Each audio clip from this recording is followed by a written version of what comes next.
Music director Shashi Singh.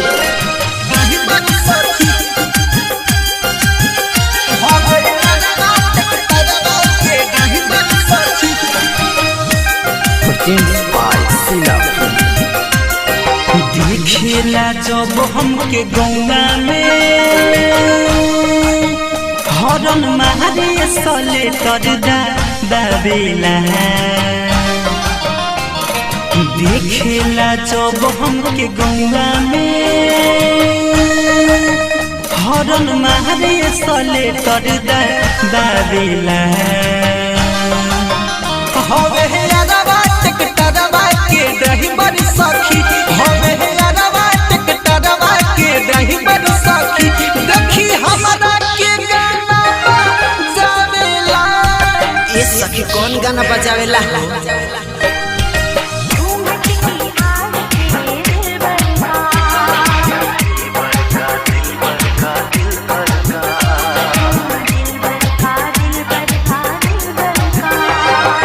देखेला जब हमके गौना में हरन मारे सले तरदा बाबेला।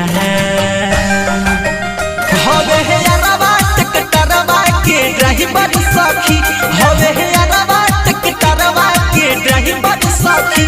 देखी हमरा के गाना बजावेला।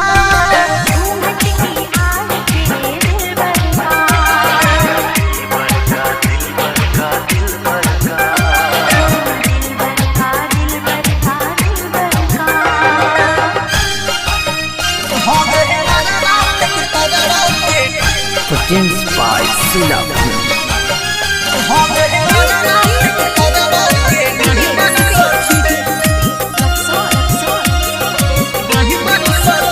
जान से ज्यादा हमारा पमरेला। जानता नहीं प्यार बड़ा करेला। जान से ज्यादा हमारा पमरेला। जानता नहीं प्यार बड़ा करेला। पहला देखी न जब तुहरा के कही चैन न दिलवा पावेला। पहला देखी न जब तुहरा के कही चैन न दिलवा पावेला।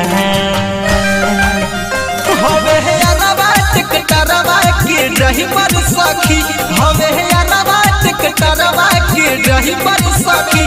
देखी हमरा के गाना बजावेला।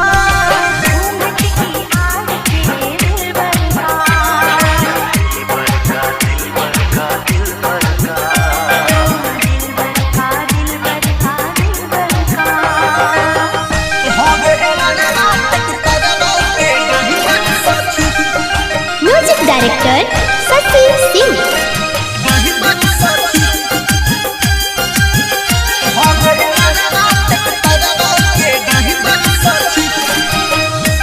Produced by Sila.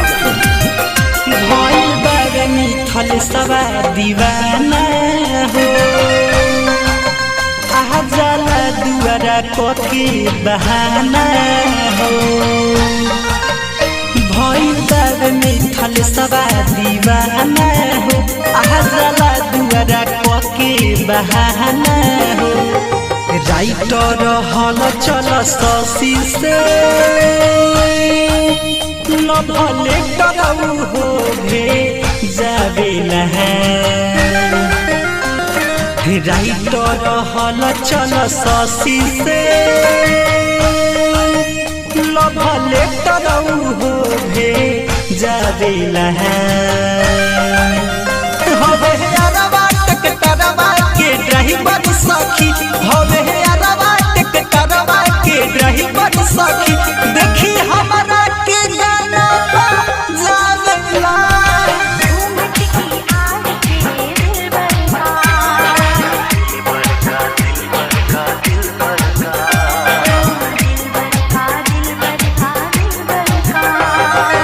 जिला रिकॉर्डिंग स्टूडियो मोतिहारी।